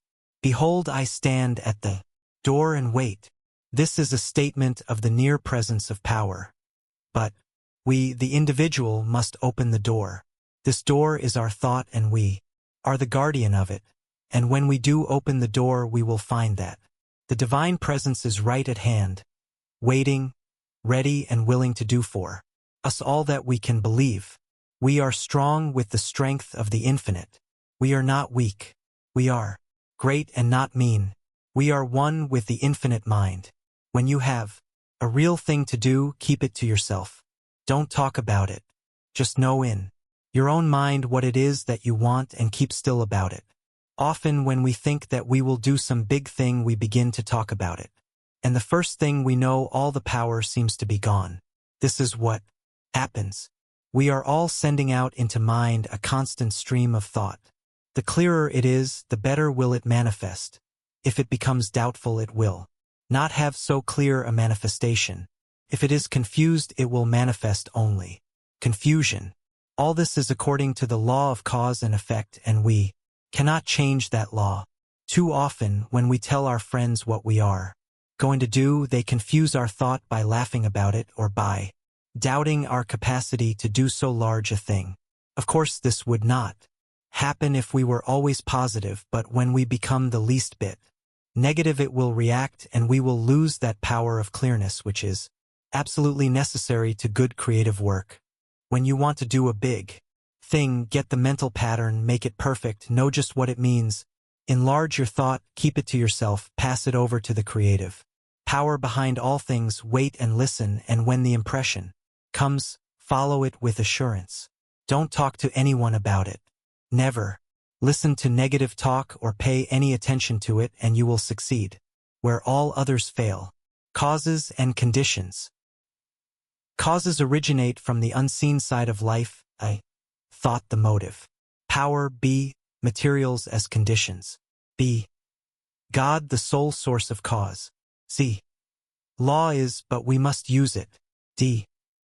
Limitation is unbelief, a result of undeveloped consciousness. E. Reversing the thought of conditions reverses the effect. When we realize that life is not fundamentally physical but mental and spiritual, it will not be hard for us to see that by a certain mental and spiritual process we can demonstrate what we want. We are not dealing with conditions but with causes. Causes originate only from the unseen side of life. This is not strange, as the same might be said of electricity or even of life itself. We do not see life, we only see what it does. This we call a condition. Of itself it is simply an effect. We are living in the outer world of effects and in the inner world of causes. These causes we set in motion by our thought, and through the power inherent within the cause expresses the thought as a condition. Follows that the cause must be equal to the effect and that the effect always evaluates with the cause held in mind. Everything comes from one substance, and our thought qualifies that substance and determines what is to take place in our life. The whole teaching of the Bhagavad Gita is that there is but one and that it becomes to us just what we first believe into it. In other words, we manifest the unmanifested. This in no way takes away from the omnipotence of God, but adds to it, for He has created something that is able to do this. God still rules in the universe, but we are given the power to rule in our lives. We must realize, then, absolutely that we are dealing with a substance that we have a right to deal with, and by learning its laws we will be able to subject them to our use, just as Edison does with electricity. Law is but we must use it. The substance that we deal with in itself is never limited, but we often are, because we draw only what we believe. Because we are limited is no reason why the universe should have limitation. Our limitation is only our unbelief. Life can give us a big thing, or a little thing. When it gives us a little thing, it is not limited anymore. Then life is limited when it makes a grain of sand, because it could just as well have made a planet. But in the great scheme of things, all kinds of forms, small and large, are necessary, which combined make a complete whole. The power and substance behind everything remain infinite. Now this life can become to us only through us, and that becoming is the passing of spirit into expression in our lives through the form of the thought that we give to it. In itself life is never limited. An ant has just as much life as an elephant, though smaller in size. The question is not one of size but one of consciousness. We are not limited by actual boundaries but by false ideas about life and by a failure to recognize that we are dealing with the infinite. Limitation is an experience of the race, but it is not the fault of God, it is the fault of man's perception.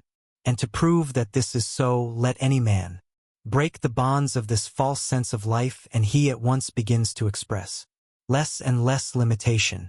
It is a matter of the growth of the inner idea. People often say when they are told this, "Do you think that I decided to be poor and miserable? Do you take me for a fool?" No, you are not a fool, but it is quite possible that you have been fooled, and most of us have been. I know of no one who has escaped being fooled about life. You may not have had thoughts of poverty, but at the same time you may have had thoughts that have produced it. Just watch the process of your thinking, and see how many times a day you think something that you would not want to happen. This will satisfy you that you need to be watchful, that your thought needs to be controlled. What we need to do is to reverse the process of our thinking and see to it that we think only positive, constructive thoughts. A calm determination to think just what we want to think regardless of conditions will do much to put us on the highway to a greater realization of life. Of course we will fall, of course the road is not easy, but we will be growing. Daily we will be giving to the creative mind a newer and a greater concept to be worked out into the life around us. Daily we will be overcoming some negative tendency. We must stick to it until we gain the mastery of all our thought, and in that day we will rise never to fall. Again, we must be good-natured with ourselves, never becoming discouraged. or giving up until we overcome. Feel that you are always backed by an omnipotent power and a kind Father of love, and the way will become easier. Mental equivalence. Thinking into life. A. Conceiving our desires. B.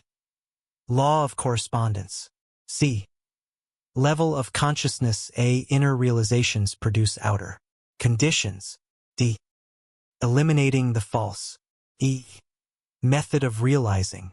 One of the most necessary things to remember is that we cannot demonstrate life beyond our mental ability to embody. We give birth to an idea only from within ourselves. What we are, we put into our thinking. What we are not, we cannot put into it. If we are to draw from life what we want, we must first think it forth into life. It always produces what we think. In order to have success, we must first conceive it in our own thought. This is not because we are creators, but because the flow of life into manifestation through us must take the form we give to it, and if we want a thing, we must have within ourselves the mental equivalent before we get it. This is what Jesus meant when he said that we must believe when we pray. This belief is providing within us that something which knows before it sees what it asks for.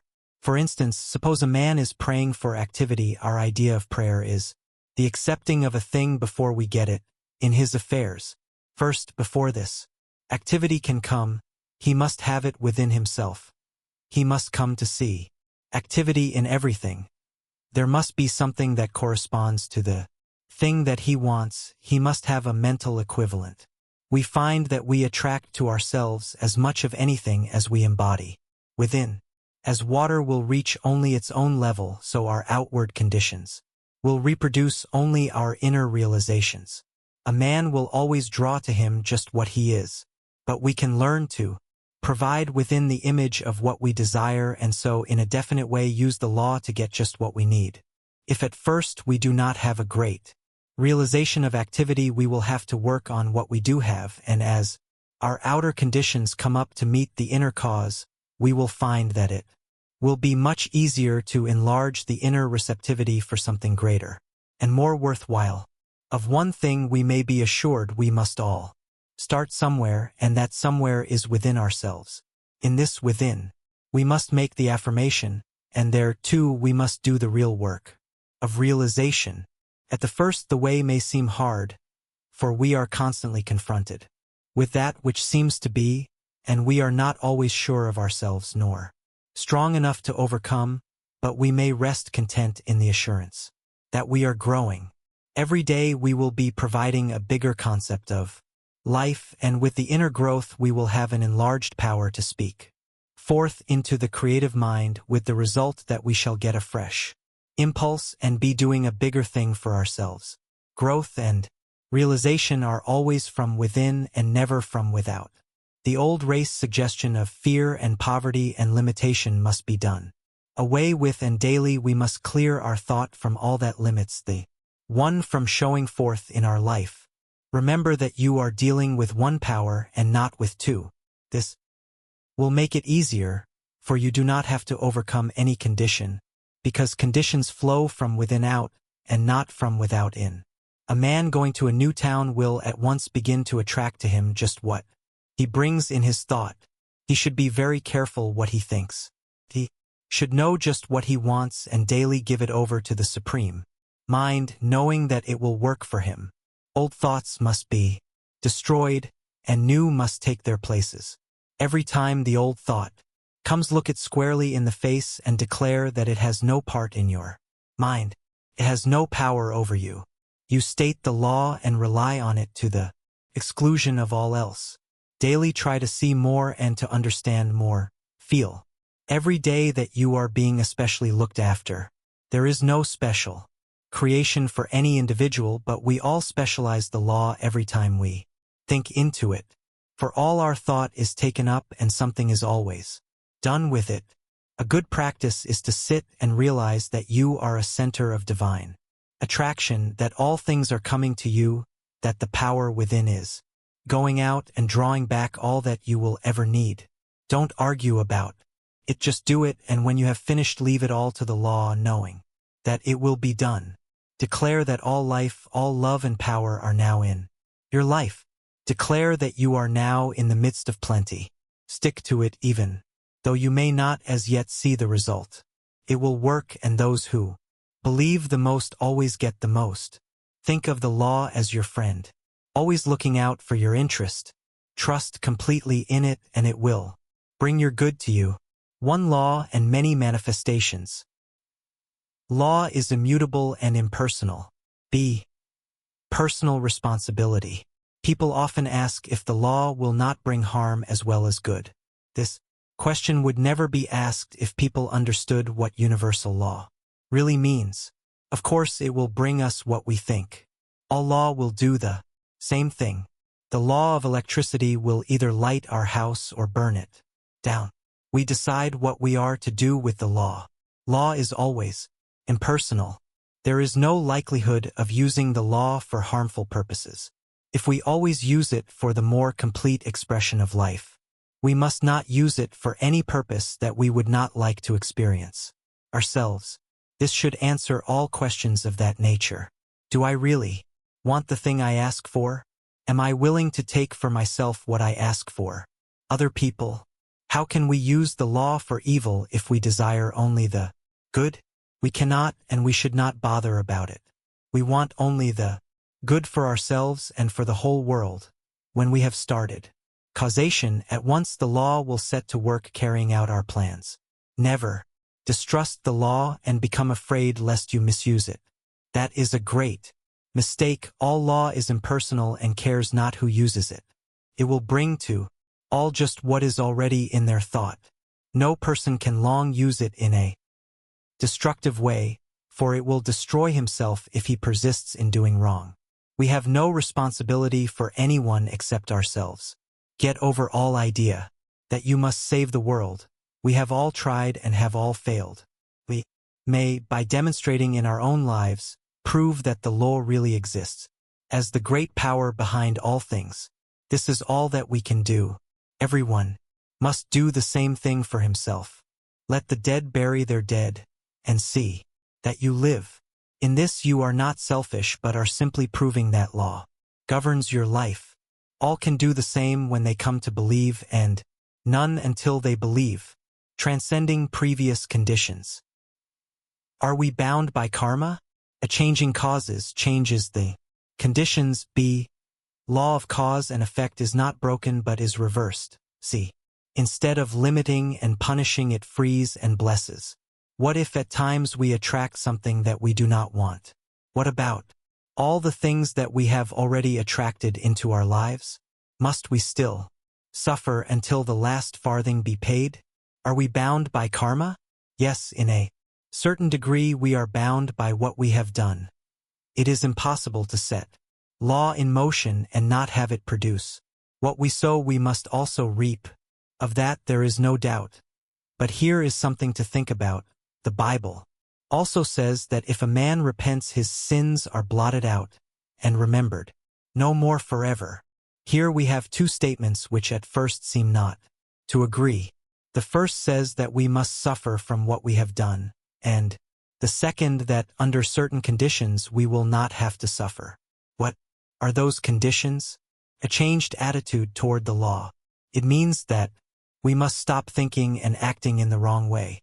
When we do this, we are taken out of the old order and established in the new. Someone will say, if that is true, what about the law of cause and effect? Is that broken? No, it is this way. The law is not broken. It would still work out if we continued to use it in the wrong way.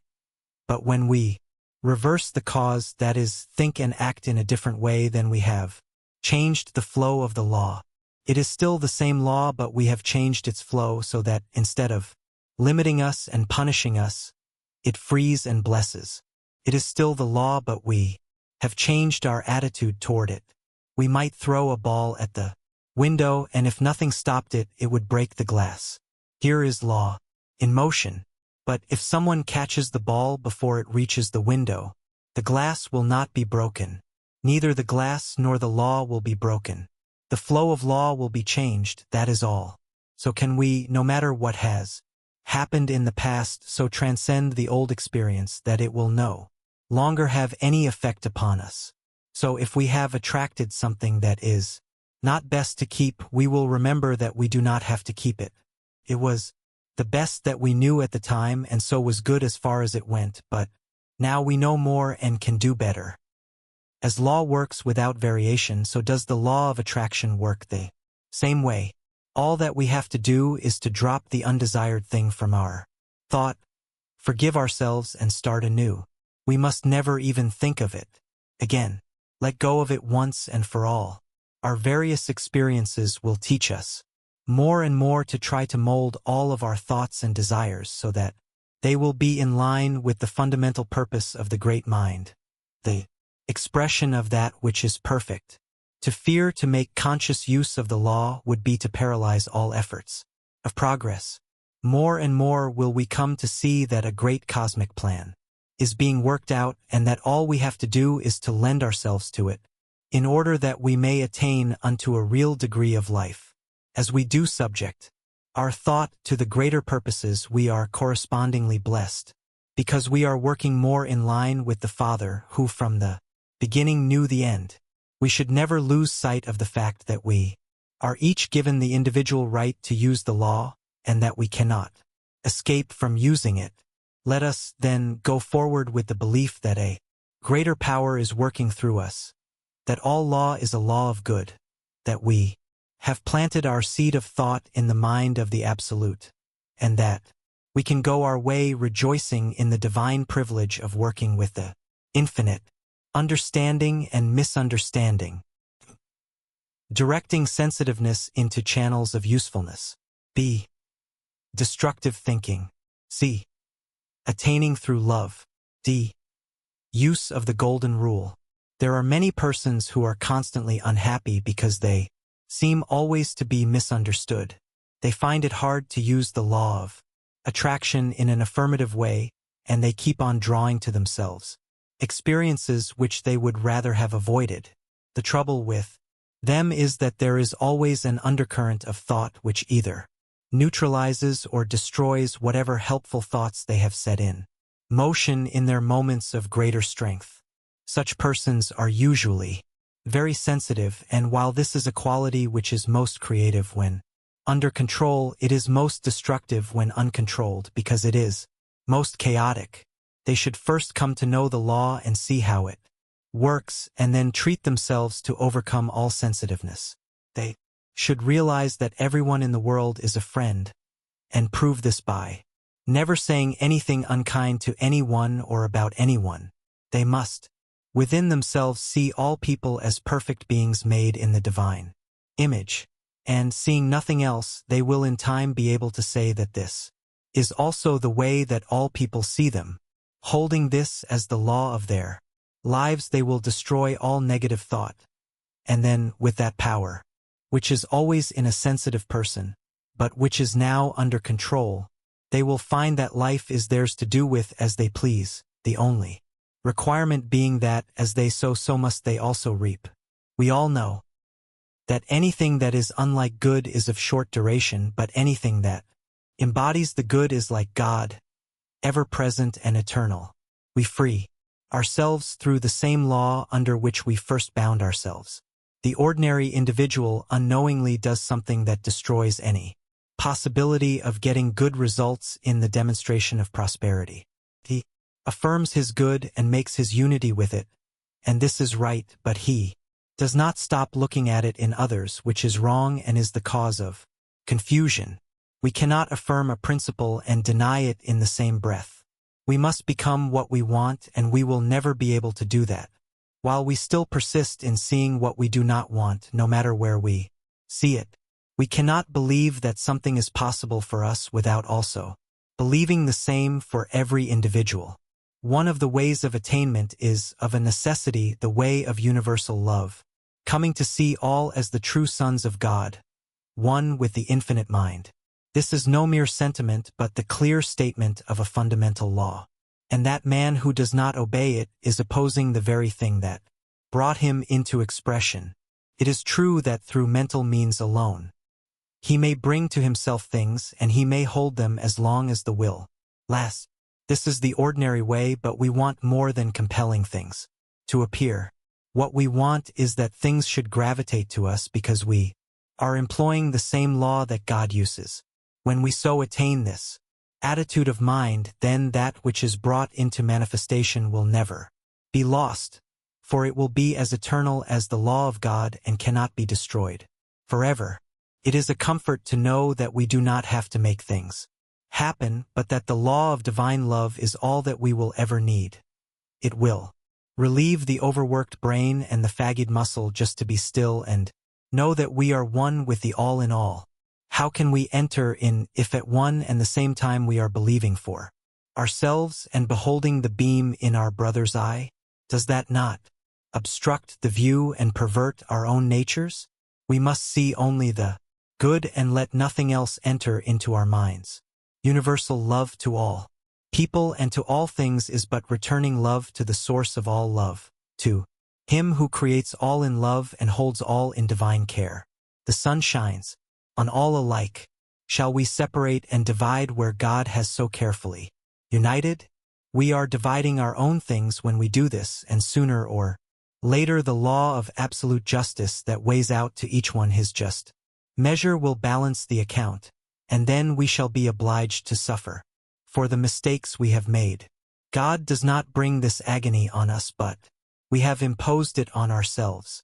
If from selfish motives alone we must love all things and look upon all things as good, made from the substance of the Father, we can only hope to bring to ourselves that which we draw through the avenue of love. We must watch our thinking, and if we have aught against any soul, get rid of it as soon as possible. This is the only safe and sure way. Did not Jesus at the supreme moment of sacrifice ask that the Father forgive all the wrong that was being cloned to him? Shall we suppose that we can do it in a better way?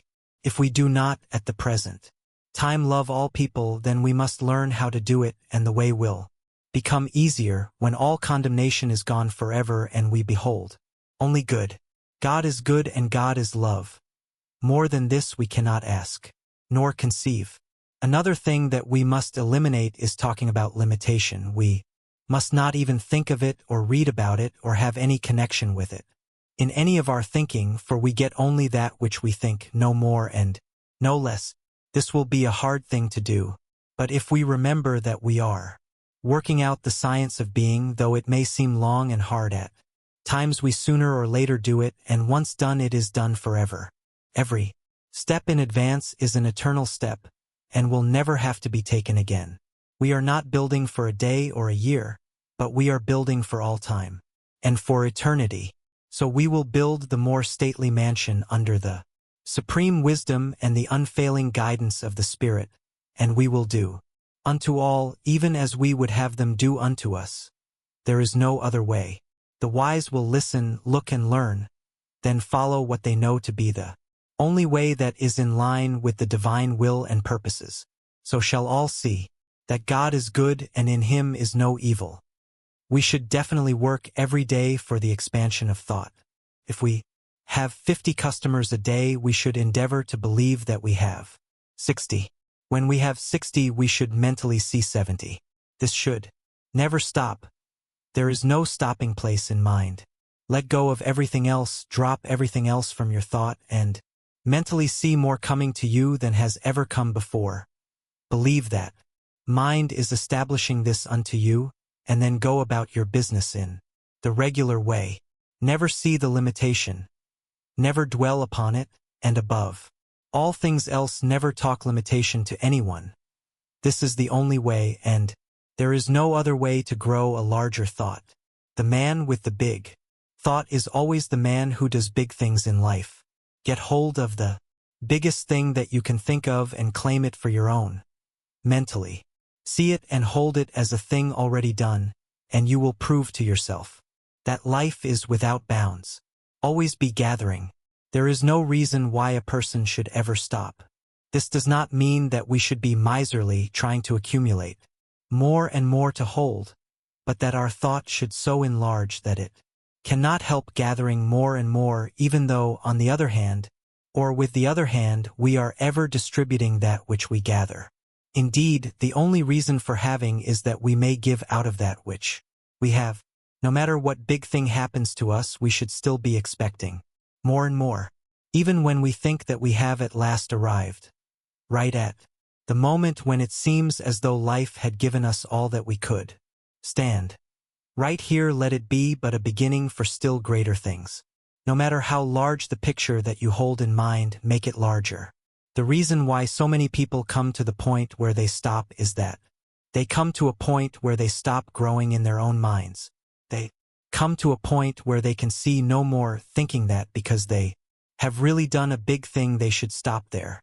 We must watch our thought for signs of inactivity. Nothing in the universe ever stops. Everything is built on a boundless basis, drawn from a limitless source, come forth from an infinite sea of unmanifest life we speak forth into this life and draw back from it all that we first think into it. Life is always limitless, and the only thing that limits us is our inability to conceive mentally, and we should draw more and more from that limitless source. Mental likeness. We can draw from the infinite only as much as we first think into it. It is at this point that so many fail, thinking that all they need to do is to affirm what they want and it will follow. While it is true that affirmations have real power, it is also true that they have only that which we speak into them. As we cannot speak a word that we do not know, so we cannot make an affirmation that we do not understand. We really affirm only that which we know to be true. We know that to be true which we have experienced within ourselves. Although we may have heard or read that this or that thing is true, it is only when there is something within our own souls that corresponds or recognizes its truth that it is true to us. This ought never to be lost sight of. We can effectively affirm only that which we know, and we know only that which we are. It is herein that we see the necessity of providing within a greater concept of life, a bigger idea of ourselves, and a more expanded concept of the universe in which we live, move, and have our being. This is a matter of inner growth together with the enlarging of all lines of thought and activity. If we want to do a thing that is really worth doing, we must mentally grow until we are that thing which we want to see made flesh. This may take time, but we should be glad to use all the time necessary to our own development. But few people in limitation have a mental likeness of plenty. This likeness must be provided.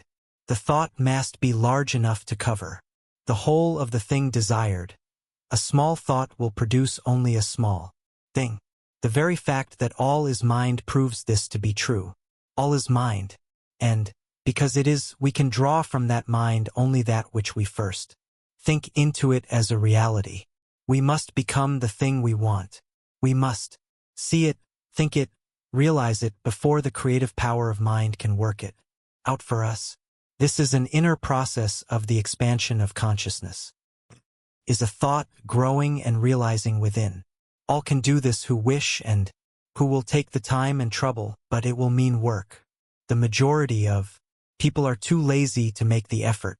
Daily we must train our thought to see that only which we wish to experience, and since we are growing into what we are mentally dwelling upon, we should put all small and insignificant thoughts and ideals out of our thinking and see things in a larger way. We must cultivate the habit of an enlarged mental horizon, daily seeing farther and farther ahead, and so experiencing larger and greater things in our daily life. A good practice for the enlargement of thought is daily to see ourselves in a little bigger place, filled with more of activity, surrounded with increased influence and power. Feel more and more that things are coming to us. See that much more is just ahead, and so far as possible, know that we now have all that we see and all that we feel. Affirm that you are that larger thing, that you are now entered into that larger life. Feel that something within is drawing more to you. Live with the idea and let the concept grow, expecting only the biggest and the best to happen. Never let small thoughts come into your mind. and you will soon find that a larger and greater experience has come into your life. Keeping the thing in mind. Never let go of the mental image until it becomes manifested. Daily. Bring up the clear picture of what is wanted and impress it on the mind. As an accomplished fact, this impressing on our own minds the thought of what we wish to realize will cause our own minds to impress the same thought on universal mind. In this way we shall be praying without ceasing. We do not have to hold continually the thought of something we want in order to get it, but the thought that we may inwardly become the thing we want. 15 minutes, twice each day, is time enough to spend in order to demonstrate anything, but the rest of the time ought also to be spent constructively. That is, we must stop all negative thinking and give over all wrong thought, holding fast to the realization that it is now done unto us. We must know that we are dealing with the only power there is in the universe, that there is none other beside it, and that we are in it partaking of its nature and its laws. Always behind the word that we send forth must be the calm confidence in our ability to speak into the power and the willingness of mind to execute for us. We must gradually grow in confidence and in trust in the unseen world of spiritual activity. This is not hard, if we but remember that the Spirit makes things out of itself by simply becoming the thing that it makes, and since there is no other power to oppose it, it will always work. The Spirit will never fail us if we never fail to believe in its goodness and its responsiveness. Life will become one grand song when we realize that since God is for us, none can be against us. We shall cease merely to exist. We shall live. Destroy all thoughts that we do not wish to experience. We must resolutely set our faces to the rising consciousness of the Sun of Truth. Seeing only the one power, we must destroy the adversary and leave the field to God or good. All that is in any way negative must be wiped off the slate, and we must daily come into the higher thought to be washed clean of the dust and chaos of the objective life. In the silence of the soul's communion with the great cause of all being, into the stillness of the absolute, into the secret place of the Most High, back of the din and the ceaseless roar of life, we shall find a resting place and a place of real spiritual power. Speak in this inner silence and say, I am one with the Almighty. I am one with all life, with all power, with all presence. I am. Listen to the silence. From out of the seeming void the voice of peace will answer the waiting soul. All is well. Here we make known all our needs and wants, and here we receive first hand from the infinite all that we shall ever need to make life healthy, happy and harmonious. Few enter here because of the belief that conditions and circumstances control. Know that there is no law but God's law, that the soul sets its own law in the infinite, and that our slightest wish is honored of the Father mind. Daily practice the truth and daily die to all error thought. Spend more time receiving and realizing the presence of the Most High and less time worrying. Wonderful power will come to the one who believes and trusts in that power in which he has come to believe.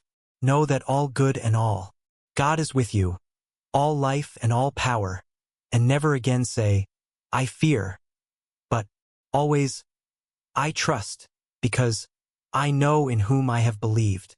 Direct practice for prosperity. Suppose that you are doing a mail order business and sending out cards to the whole country. Take the cards into your hands, or simply think of them and declare into the only mind that they will accomplish that for which they are sent out. Know that every word written on them is truth and carries its own conviction with it. See them each reaching that place where it will be received with gladness, and read with interest. Declare this to be so now. Feel it to be the truth. Mentally assert that each card will find its way to the exact place where it will be wanted and where it will benefit the receiver.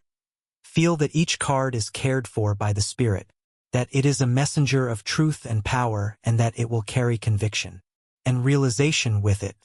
When the word is spoken, always feel that mind at once takes it up and never fails to act upon it. Our place in the creative order is to know this and to be willing to do all that we can without hurry or worry, and, above all else, to trust absolutely in the Spirit to do the rest. He who sees most clearly and believes most implicitly will make the greatest demonstration. This one should be you and will be you as soon as the false thought is gone and the realization that there is but the one power and the one presence comes. We are wrapped in an infinite love and intelligence, and we should cover ourselves with it and claim its protection from all evil. Declare that your word is the presence and the activity of the power of all that is, and wait for the perfect concept to unfold. Race consciousness. One of the things which greatly hinders us from demonstrating a greater degree of prosperity we may call race thought or race consciousness. This is the result of all that the race has thought or believed. We are immersed in it, and those who are receptive to it are controlled by it. All thought seeks expression along the lines of least resistance. When we become negative or fearful, we attract that kind of thought and condition. We must be sure of ourselves. We must be positive. We must not be aggressive, but absolutely sure and poised within. Negative people are always picking up negative conditions. They get into trouble easily. Persons who are positive draw positive things. They are always successful. Few people realize that the law of thought is the great reality, that thoughts produce things. When we come to understand this power of thought, we will carefully watch our thinking to see that no thought enters that we should not want made into a thing. We can guard our minds by knowing that no negative thought can enter. We can daily practice by saying that no race thought of limitation can enter the mind. That spirit forms itself around us and protects us from all fear and from all limitation. Let us clothe ourselves in the great realization that all power is ours and that nothing else can enter. Let us fill the atmosphere of our homes and places of business with streams of positive thought. Other people will feel this and will like to be near us and enter into the things that we enter into. In this way we shall be continually drawing only the best, developing intuition. If a person always lived near to mind, he would never make any great mistakes. Some seem to have the faculty of always knowing just what is best to do. They always succeed because they avoid making errors. We can also train ourselves that we will be guided by the supreme mind of the universe. But we can never do this until we believe that we can receive direct from the source of all knowledge. This is done by sitting in the silence and knowing that the Spirit is inwardly directing us. We should try to feel that our thought is being permeated by the thought of the Spirit. We should expect it to direct but should never become discouraged if at once a direct impression is not received. The work is going on even if it is not seen or even felt. Thought is forming in our mind and in time will come forth as an idea. When the idea does come, always trust in it even though it may not seem to be quite as we had expected. The first impressions are usually the most direct and the clearest. They are generally direct from the mind of the universe and should be carefully worked out into expression. We declare as we sit in the silence that the Spirit of all knowledge is making known within us just what we should do, that it is telling us just what to say or where to go. Have absolute reliance on this, as it is one of the most important things to do. We should always get that inner assurance before undertaking any new enterprise, being sure that we have really put the whole thing into the hands of life and that all that we have to do is to work it out in the outer. We shall learn to avoid mistakes. When we learn to be directed by that inner voice that never makes mistakes, we should declare in the silence that intelligence is guiding us, and it will do so. Presence of activity. Suppose that your place of business does not seem to manifest any activity. That is, suppose that customers do not come to the person in the business world. The presence of customers generally means activity. Suppose that you have come to believe that the principle will work in the smallest as well as in the greatest things. What you want now is a greater activity.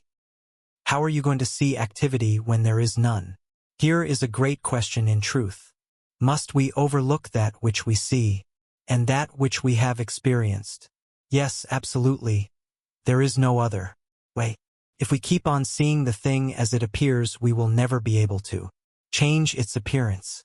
What we must do, then, in spite of the seeming inactivity, is still to know and mentally to see and declare that we are in the midst of activity. Feel this to be true. Mentally see the place crowded. Know that it is packed full of customers all the time. Declare that your word draws them in. Have no sense of strain about it whatever. Simply know that you are dealing with the only power that there is. It will work. It must work. Realize when you have spoken the word that a greater power has taken it up and that it is being established unto you. Have no idea of limitation. Speak forth into mind with perfect trust. If you have the ability mentally to see the place full, combine this with the word, and daily visualize it as being filled. Always combine faith in the higher power with all that you do. Feel that you are being especially looked after. This is true. When a soul turns to the universe of unmanifest life, at the same time it turns toward him. Jesus told this in the story of the prodigal son. The father saw him afar off. Always there is that inward turning to us of the parent mind when we turn to it and place ourselves in closer contact with life. We must keep our mind clear so that when the Spirit brings the gift we will be open to receive it. Even God cannot force things upon us. We must receive even before we see. For the feeble hands and helpless, groping blindly in the darkness, touch God's right hand in that darkness and are lifted up and strengthened. Always, when we believe, we will have that belief honored of the Spirit of life, mentally seeing just what we want. Still seeing even though the heavens fall, we shall succeed in proving that the law of life is a law of liberty. God made man to have all that the universe contained and then left him alone to discover his own nature. Stop all striving and all struggle and within your own soul know the truth, and trust absolutely in it. Daily declare that you are being guided and protected and that the power of the Spirit is bringing all to pass, and wait in perfect peace and confidence. Such an attitude of mind will overcome anything and will prove that spiritual thought force is the only real power in the universe, drawing your own to you. Suppose that you wish to draw friends and companions to you, that you wish to enlarge your circle of friendships. This too can all be worked out by law, for everything can be worked out by the same law, the reason being that all is one and that the one becomes the many in expression. There are too many people in the world who are lonesome because they have a sense of separation from people. The thing to do is not to try to unify with people but with the principle of life behind all people and things. This is working from the center and not the circumference. In this one mind are the minds of all people. When you unite your thought with the whole, you will be united with the parts of the whole. The first thing to do, then, is to realize that life is your friend and companion. Feel the divine companionship. Feel that you are one with all life. Declare that as this thought awakens within your mind, so does it awaken within the mind of the whole race. Feel that the world is being drawn to you. Love the world and everyone who is in it. Include all if you would be included in all. The world seeks strength. Be strong. The world loves love. Embody it. See the good in all people. Let go of all else. People will feel your love and will be drawn into it. Love is the greatest power in the universe. It is at the base of all else. It is the cause of all that is. Feel your love to be like a great light lighting the pathway of the whole world. It will come back to you bringing so many friends that there will not be time enough to enjoy them all. Become a real friend and you will have many friends. Be sufficient unto yourself and at the same time include all else, and people will feel your strength and will have a desire to come into the radiance of it. Never become unhappy or morbid. Always be cheerful and radiate good nature and happiness. Never look depressed or down in the mouth. The world is attracted to the strongest center of cheer and good fellowship. Never allow your feelings to be hurt. No one wants to hurt you, and none could, even though they did want to. You are above all that. Wherever you go, know that the Spirit of truth goes before and prepares the way, bringing to you every friend and influence that will be necessary to your comfort and well-being. This is not selfishness but good sense, and will surely bring to you a harvest of friends and companions. Declare unto mind that you are now linked with all people and that all people are linked with you. See yourself surrounded with hosts of friends. Mentally feel their presence and rejoice that all good is yours. Now, do this no matter what seems to happen, and it will not be long before you will meet wonderful friends and will be brought into touch with the great of the world. The final word. In the last analysis, man is just what he thinks himself to be. He is big in capacity if he thinks big thoughts. He is small if he thinks small thoughts. He will attract to himself what he thinks most about. He can learn to govern his own destiny when he learns to control his thoughts. In order to do this, he must first realize that everything in the manifest universe is the result of some inner activity of mind. This mind is God producing a universe by the activity of his own divine thoughts. Man is in this mind as a thinking center, and what he thinks governs his life, even as God's thought governs the universe by setting in motion all the cosmic activities. This is so easy to understand and so plain as to use that we often wonder why we have been so long finding out this, the greatest of all truths of all the ages. Believing, thinking what is believed to be true, thinking into mind each day that which is wished to be returned, eliminating negative thoughts, holding all positive thoughts, giving thanks to the Spirit of life that it is so trusting always in the higher law, never arguing with oneself or with others. Using, these are the steps, which, when followed, will bring us to where we shall not have to ask if it be true, for, having demonstrated, we shall know. The seed that falls into the ground shall bear fruit of its own kind, and nothing shall hinder it. He that hath ears to hear, let him hear.